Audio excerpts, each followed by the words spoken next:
अब जैसा कि आप सभी जानते हैं कि आज हमारे यहाँ राष्ट्रीय खेल दिवस का आयोजन भारत में होता है और इस उपलक्ष्य में पिछले वर्ष हम लोगों ने कबड्डी का मैच किया था और बहुत ही बढ़िया लड़के लड़कियों छात्र छात्राओं का एक प्रतियोगिता हुई थी। हमारी प्राचार्य मैडम के दिशा निर्देश माहौल है कि हम लोग ऑफलाइन यानी कि सजीव मिल नहीं सकते, तो हम लोग ऑनलाइन ही इस राष्ट्रीय खेल दिवस को मनाने के लिए यहाँ पर इकट्ठा हुए हैं। यहाँ पर मैं आप सब लोग अपना माइक म्यूट कर दीजिए। यहाँ पर मैं आपको बताऊं कि ये राष्ट्रीय खेल दिवस किसके नाम पर मनाया जाता है। हम लोगों ने अभी एक कुछ उत्तरी कार्यक्रम भेजा है आप लोगों को, तो बहुत कुछ उसमें है। ध्यानचंद के नाम पर कुछ उसमें है, यह राष्ट्रीय खेल दिवस है, जानते हैं और आज और भी बहुत कुछ जान जाएंगे। जो इनका जो जन्म हुआ था ये 29 अगस्त को हुआ था 1905। 29 अगस्त 1905 में आप इलाहाबाद में पैदा हुए थे और उसके बाद इनके पिताजी का ट्रांसफर जो है स्थानांतरण होकर झांसी, तो झांसी चले गए। उसके बाद उनके खेल का जीवन आगे बढ़ता गया और बहुत उपलब्धियां उन्होंने पाई।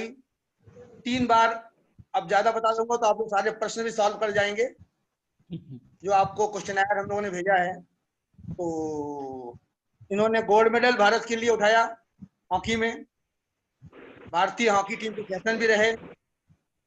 सबसे बड़ी बात जो थी वो थी इनकी सहजता।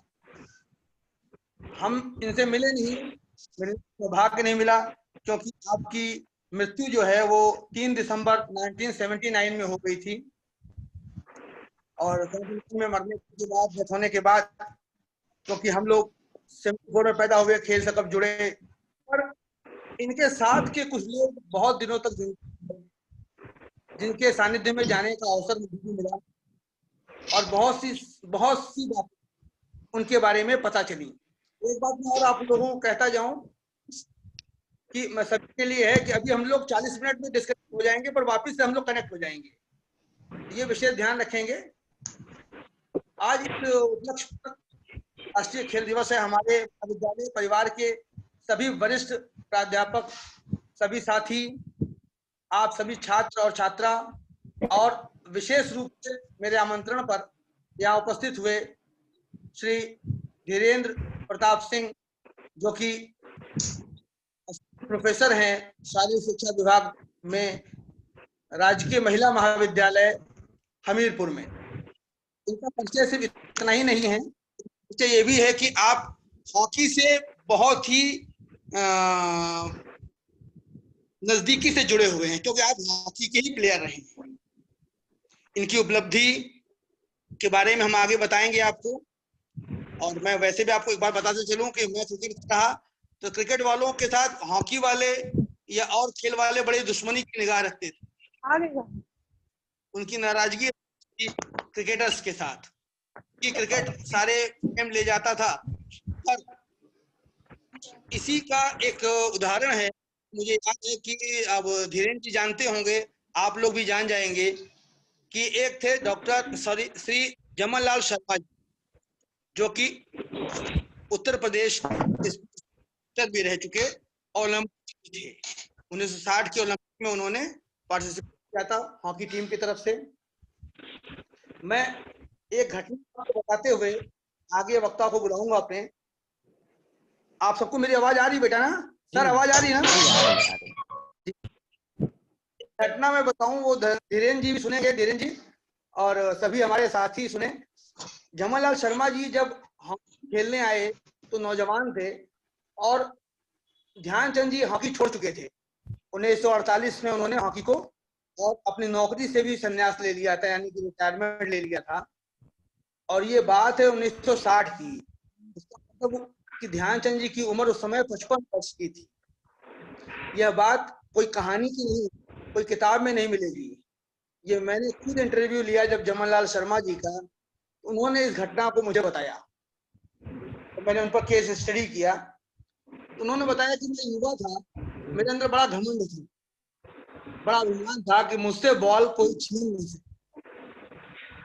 हॉकी स्टिक पे अगर बॉल लग गई तो लोग दादा का बड़ा नाम लेते हैं, यानी ध्यानचंद जी का बड़ा नाम लेते हैं, पर हम देखते हैं कि दादा जो है अभी उस उम्र में भी, जब वो 55 साल के थे, तब उनको लगा, जमनलाल शर्मा को, कि एक गुरु आ गया। और यहीं अपने लखनऊ में अरविंद तालुकेदार में पहले हॉकी का ग्राउंड हुआ करता था, तो वहां पर ही उन दोनों के बीच में उन्होंने कहा, दादा हमको जरा एक गुर सिखाइए कि कैसे बुली करते हैं। बुली का मतलब पहले हॉकी में क्या था, लड़ाई जाती थी 3 बार, फिर जो बॉल लेकर निकल जाए। तो उन्होंने कहा कि आपका जो ये एक स्ट्रेटेजी थी कि आप हॉकी तीसरी बार कब लड़ाते थे। दादा जो थे, ध्यानचंद की खासियत थी कि 2 बार के बाद तीसरी बार जब हॉकी लड़ती थी, अपोनेंट खिलाड़ी को पता भी नहीं चलता था और वो बॉल लेकर वो डी की तरफ बढ़ जाते थे, इतनी स्पीड थी उनके अंदर। तो जमनलाल शर्मा जी को घमंड था कि मैं नया हूं और ये 55 साल के हैं, देखता हूं। उनका कहना था, मेरे मन में ये बात आई, और जब वो ग्राउंड में पहुंचे सेंटर में, उन्होंने कहा कि मैंने 7 बार ट्राई किया और मैं 7 बार में एक भी 55 साल की उम्र पे भी ध्यानचंद जी से बॉल छीन नहीं पाया। वो बुली करके कब बॉल लेके निकल जाते थे। ऐसे महान हस्ती के नाम पर हमारे राष्ट्रीय खेल दिवस मनाया जाता है। मैं कहूंगा कि मैं इस अवसर पे अपने इस साथी हैं राजीव यादव जी, उनको मैं जमीन है इनकी, हम चाहे खेल तो से जुड़े हुए और अपने विचार बढ़िया हो सकते, जमीन चली जाएगी। श्री राजीव सर। धन्यवाद सर। पहले तो सभी प्रतिभागियों से ये अनुरोध है कि वो अपने आप को म्यूट कर लें, क्योंकि ज़्यादा क्लियरिटी से वॉइस समझ में आएगी और हम लोगों को भी आसानी होगी। जितने भी प्रतिभागी हैं यहाँ पर हैं, वो सभी अपने आप को म्यूट कर लें। धन्यवाद विष्णु मिश्रा सर। जैसा कि आप सभी को पता है कि आज हम राष्ट्रीय खेल दिवस मना रहे हैं, और इस राष्ट्रीय खेल दिवस की जो पृष्ठभूमि है उस पर विचार करने के लिए और जीवन महत्व है, इसको समझने के लिए हम सब यहाँ पर एक विचार गोष्ठी के अंतर्गत बैठे हुए हैं, विचार कर रहे हैं, बात करने के लिए, संवाद करने के लिए, अपने अपने विचार रखने के लिए उपस्थित हैं, बात कर रहे हैं। मैं बात शुरू करने के पूर्व मैं आदरणीय प्राचार्य महोदया, अपने वरिष्ठ प्राध्यापक S N. Rai sir, V K. Mishra sir, Ranjana ma'am और अपने सहयोगी Savita Rajan ma'am, Kiran ma'am, Dharmendra sir, Digvijay sir, सभी को अभिनंदन करता हूं और धन्यवाद देता हूं कि इस अवसर पर आप सभी एक आह्वान पर एकत्र हुए हैं। ऐसे बहुत सारे महाविद्यालय हैं जहाँ पे कार्यक्रम होते हैं, लेकिन कुछ ही जो आयोजक होते हैं वही साथ खड़े रहते हैं और जो साथी होते हैं वो आराम कर रहे होते हैं। लेकिन जो हम ये सब एकत्र होते हैं, जो भावना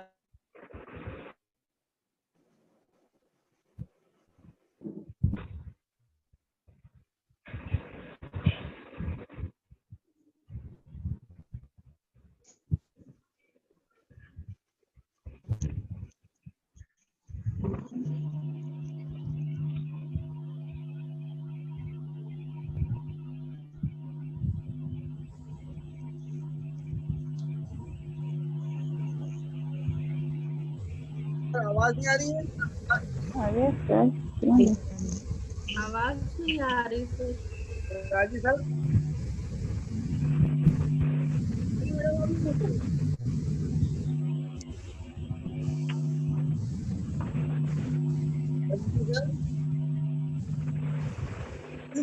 आवाज नहीं आ रही। हो सकता है नेटवर्क ऑनलाइन की विडंबना है कि कई बार अच्छे काम में भी बाधाएं आ जाती हैं, लेकिन हम लोग करते हुए आगे बढ़ते हैं। लेकिन राजीव जी, हम लोग ये भी फिर से वापस आ जाएंगे।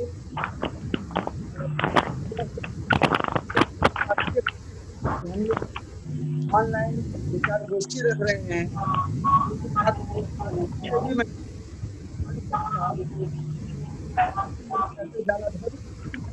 फोन करें पहले करना है अपने माइक को म्यूट कर दें। तो मैंने छात्राओं से भी आह्वान किया था कि अगर आप अपने विचार रखना चाहें, आप उसको करना चाहें तो आप हमको 2 बजे तक अपना नाम दे दें। तो वैसे तो ऑन रिकॉर्ड किसी ने नाम दिया नहीं, क्योंकि ये एक तरीके से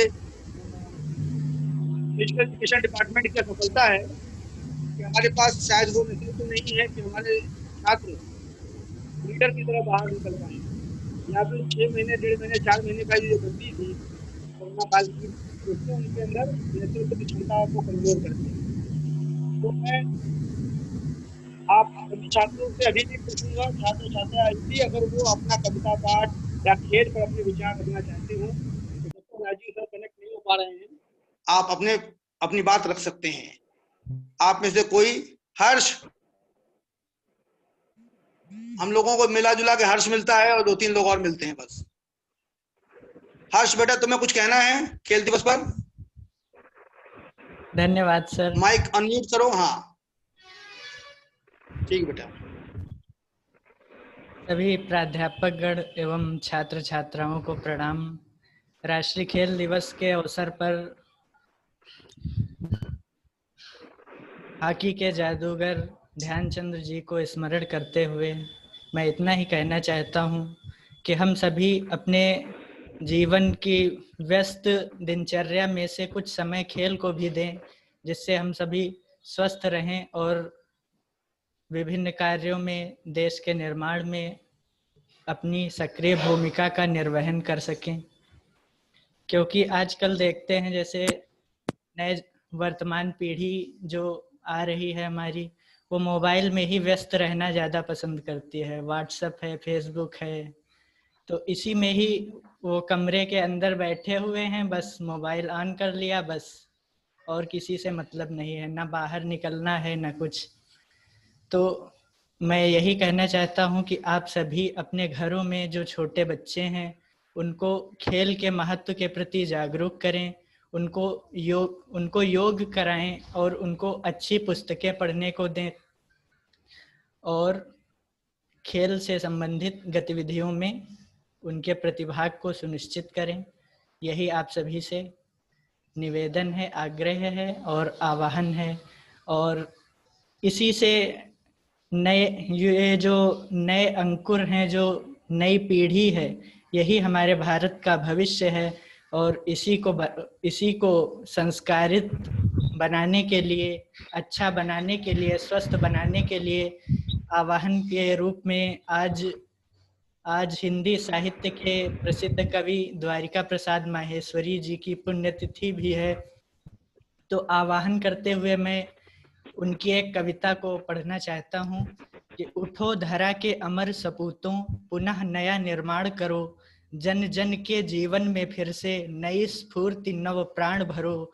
नया प्रात है, नई बात है, नई किरण है ज्योति नई, नई उमंगे, नई तरंगे, नई आस है सांस नई, युग युग के मुरझे सुमनों में नई नई मुस्कान भरो, नई स्फूर्ति नव प्राण भरो। जय हिंद, जय भारत।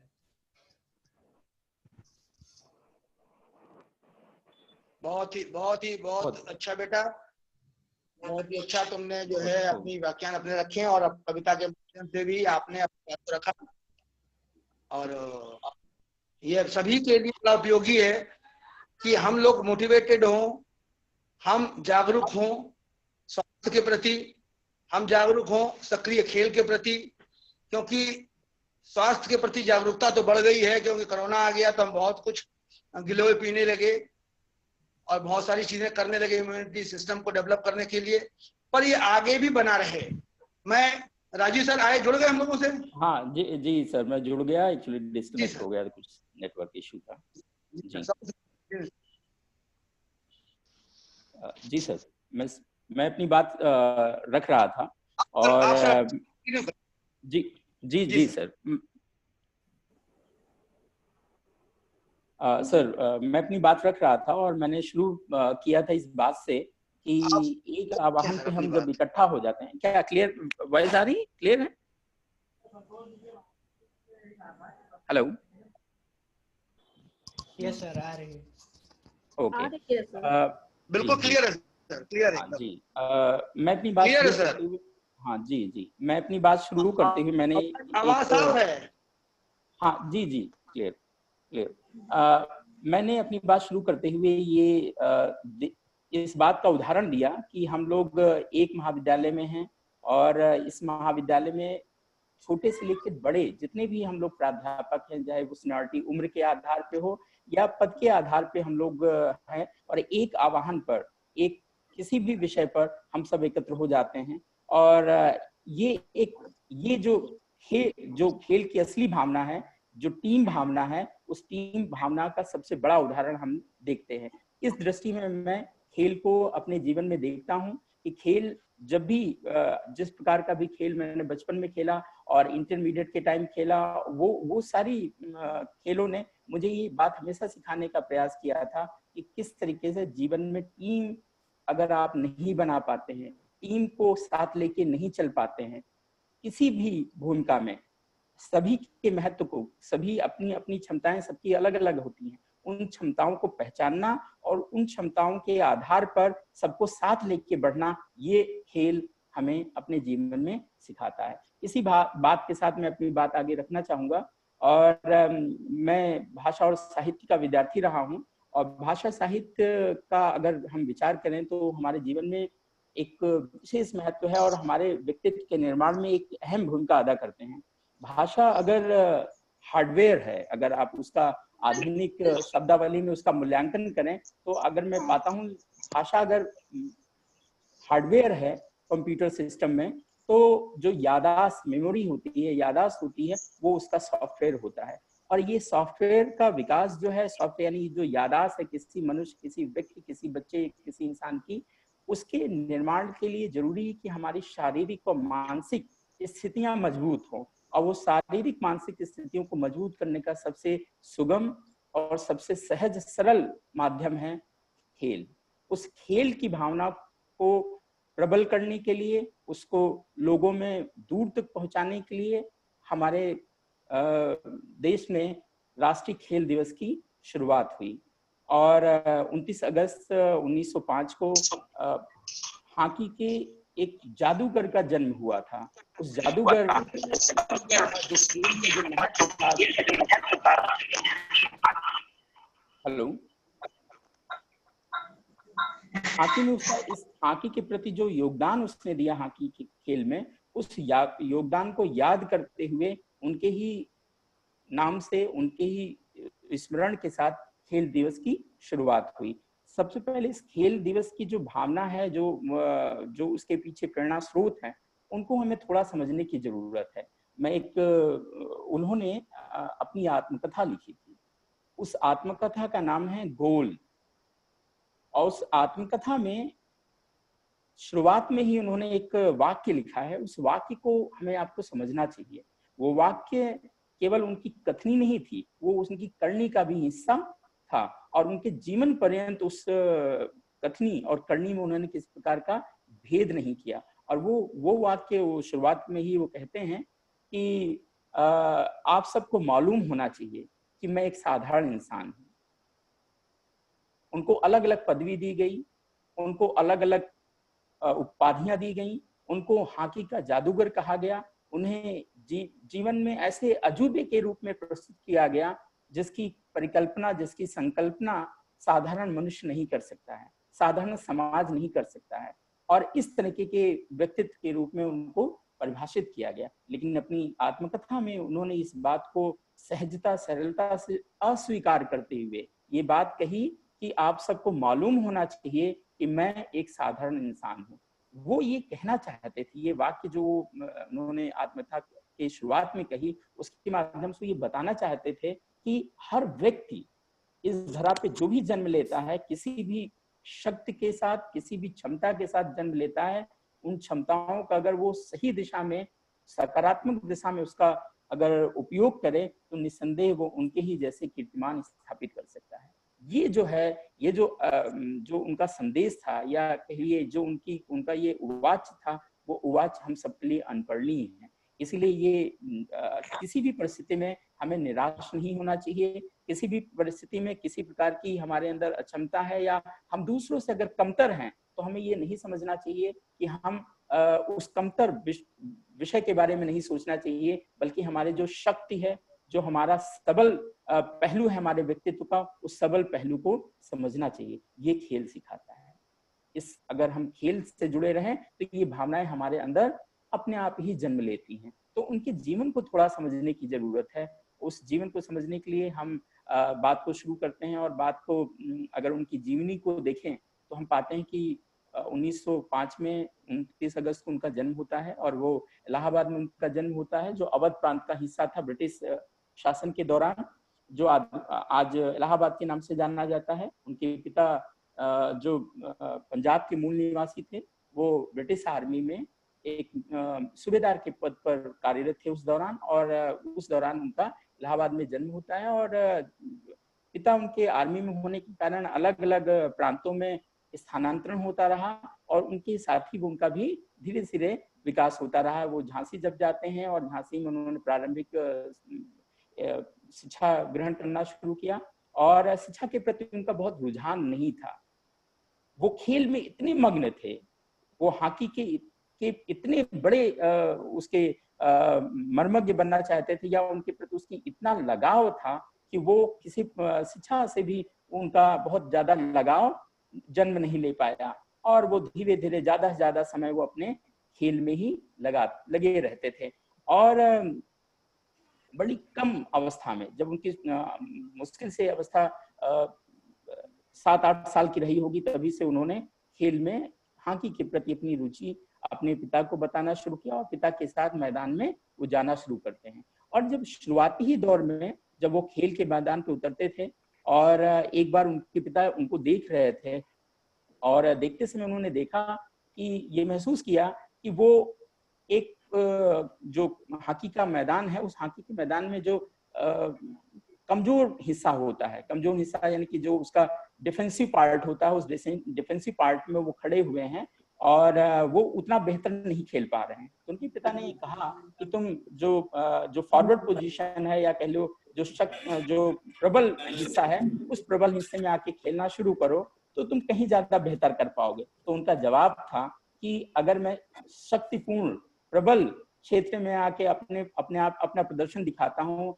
बहुत अच्छा करता हूँ, तो निस्संदेह वो मेरी योग्यता नहीं होगी। मैं अगर कमजोर पक्ष से खड़ा होकर भी अपनी योग्यता को साबित कर पाता हूँ, तो वो मेरे लिए श्रेष्ठ होगा। अगर उसमें कम उपलब्धियां भी हासिल करूंगा, तो वो मेरे लिए जीवन में आगे मार्गदर्शक के रूप में कार्य करेंगी। ऐसी सोच बचपन से रखने वाले इस महान खिलाड़ी को आज हम लोग स्मरण कर रहे हैं, और स्मरण के इस दौर में उनकी जो उपलब्धियां हैं, कीर्तिमान हैं, वो कीर्तिमान हमें आगे ले जाते हैं कई दिशाओं में, उन पे विचार करने के लिए हमें बाध्य करते हैं। तो अगर हम उनकी जीवन शैली को अगर हम देखते हैं, तो उन्होंने किस तरीके से आगे उन्होंने जिस फुर्ती और जिस साहस के साथ इस खेल को आगे अपने जीवन में बढ़ाया, निस्संदेह उनको महान खिलाड़ी के रूप में प्रस्तुत करता है। 16 वर्ष प्रारंभिक शिक्षा प्रारंभ करने के बाद, जब वो 14 वर्ष के लगभग आसपास, वो ब्रिटिश आर्मी में उन्होंने अपने पिता के साथ उसकी खेल में रुचि दिखाना शुरू किया। 16 वर्ष की अवस्था में वो इंडियन आर्मी में उन्होंने उसको ज्वाइन कर लिया था, और सबसे पहले कोच उनके भोला तिवारी जी के नाम से थे, और उनके साथ एक जुड़ी उनकी एक कहानी को, एक छोटी सी कथानक को वो अपनी जीवनी में कहते हैं। वो बताते हैं कि एक बार वो खेल के मैदान में अपने साथी खिलाड़ियों के साथ खड़े हुए थे, और कुछ उन्हें समझाने का प्रयास कर रहे होते हैं। तो वो कुछ ऐसी बातें बोलते हैं जो अपशब्द उनके मुंह से निकलता है। तो उनके पहले कोच ने उन्हें जीवन में एक सबसे महत्वपूर्ण पाठ सिखाया, और वो पाठ ये था कि जब अपने साथियों, अपने सहयोगियों के साथ खड़े हुए, तो अपशब्द की ये जो भाषा शैली है, उस भाषा शैली को सुधारने की कोशिश करना चाहिए। वो अपशब्द आप ना कहें, क्योंकि अपशब्द कहने से निस्संदेह ना केवल सामने वाले का अपमान होता है, बल्कि आपके प्रति उसके मन में जो दुर्भाव जन्म लेता है वो कभी भी आपको उससे जोड़ नहीं पाएगा, वो इंसान आपसे कभी जुड़ नहीं पाएगा। तो अपशब्द एक ऐसी किसी प्रकार का शब्द आप जब दूसरे व्यक्ति से कहते हैं, ये इसलिए मैं बता रहा हूँ, ये छोटे छोटे कथानक हैं, क्योंकि इन कथानक से ही जो ये हमारा विषय है कि खेल का हमारे जीवन में क्या महत्व है, इसको हम आप समझ सकते हैं। इस कहानी से, छोटी सी कहानी जिसका वो उल्लेख करते हैं, वो ये बताने की कोशिश करते हैं कि जब आप किसी नेतृत्व करने की क्षमता में आए और नेतृत्व करने की क्षमता में अपने कमतर लोगों को अगर आप अपशब्द इस्तेमाल करते हैं, तो वो आपको कभी भी वो इंसान आपके साथ कनेक्ट नहीं फील कर पाएगा, अपने आप को जुड़ा हुआ महसूस नहीं कर पाएगा। तो उस जुड़ाव को बनाए रखने के लिए, उस मैत्री भाव को बनाए रखने के लिए, उस सद्भाव को बनाए रखने के लिए यह जरूरी है कि आप सही शब्दों का चयन करें, आप आपसी मित्रों में भी अच्छे शब्दों का इस्तेमाल करें। तो ये एक वानगी है कि उनको बचपन से उनको गढ़ने वाले लोग भी मिले। अगर वो हॉकी के जादूगर कहे जाते हैं तो केवल उनका ही कौशल नहीं था, बल्कि उनको सही दिशा में ले जाने वाले उनके बहुत सारे शुभचिंतक भी मिले जो उनको सही दिशा में ले गए। तो यह भी जरूरी है कि आप सानिध्य को स्वीकार करिए, सुसंगत को स्वीकार करिए। इसीलिए इंसान के जीवन में सुसंगत का भी उतना ही महत्व है, उसको हमें आपको समझना चाहिए। जहां गलत संगत आपको दिखे, उसे कोशिश करना चाहिए कि आप उससे दूर रहें। और अक्सर खेल के मैदान में ये कहा जाता है कि जो बदमाश के बच्चे होते हैं वही खेल के मैदान में जाते हैं। मुझे भी याद है कि जब मैं इंटरमीडिएट में था और पढ़ाई के प्रति मेरा भी थोड़ा रुझान कम हुआ और मैं क्रिकेट खेलने का मुझे बहुत शौक हुआ और मैं विकेट कीपर बैट्समैन बनने की बड़ी मेरी इच्छा थी।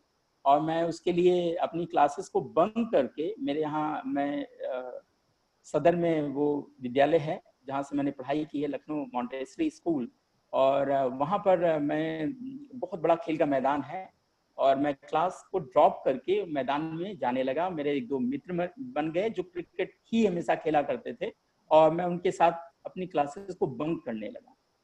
और कुछ ही समय के बाद मैंने देखा कि मेरे शब्दावली में भी, मेरे व्यक्तित्व में भी वैसे ही परिवर्तन आने लगे जैसे उन सबके बीच में देखता था और जिसकी मैं निंदा करता था पहले जब मैं हाई स्कूल में था। उन लोगों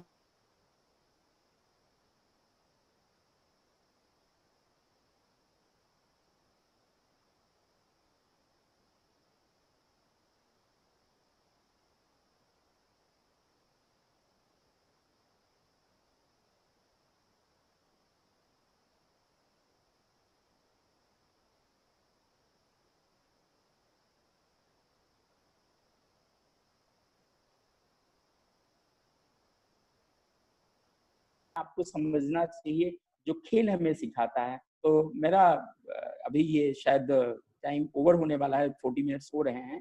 40 मिनट्स के बाद हम लोग फिर से कनेक्ट हो जाएंगे उसी मीडियम से। तो मैं बात कर रहा था उनके जीवन की अलग अलग छोटी छोटी कहानियों को, और उन छोटी छोटी कहानियों में खेल किस तरीके से हमारे जीवन में परिवर्तन लाता है, उस परिवर्तन को हम आपको समझना चाहिए। उस संगत का असर, भाषा का असर, और किस तरीके से कमजोर साथियों के साथ खड़े रहने का जो असर होता है, वो हमें सब खेल सिखाता है। उसको हमें आपको सीखना चाहिए, समझना चाहिए। धीरे धीरे जब वो खेल में उनका रुझान बढ़ने लगा, तो एक आर्मी में जब काम करते करते ऐसा भी अवसर आता था कि वो इतने बिजी, खेल आप जानते हैं सेवा में आने के बाद बहुत समय नहीं मिलता है और समय की अपनी सीमाएं होती हैं, और समय के साथ साथ समय का जो प्रबंधन होता है वो भी आपके अनुकूल नहीं होता है। तो सेवा में आने के पश्चात वो बहुत ही बिजी रहने लगे और उनको अलग अलग कार्यों में लगा दिया जाता था। तो खेल की प्रति उनकी इतनी रुचि थी, हॉकी के प्रति उतना लगाव था कि वो चांद की रोशनी में रात के 8 बजे से लेके रात के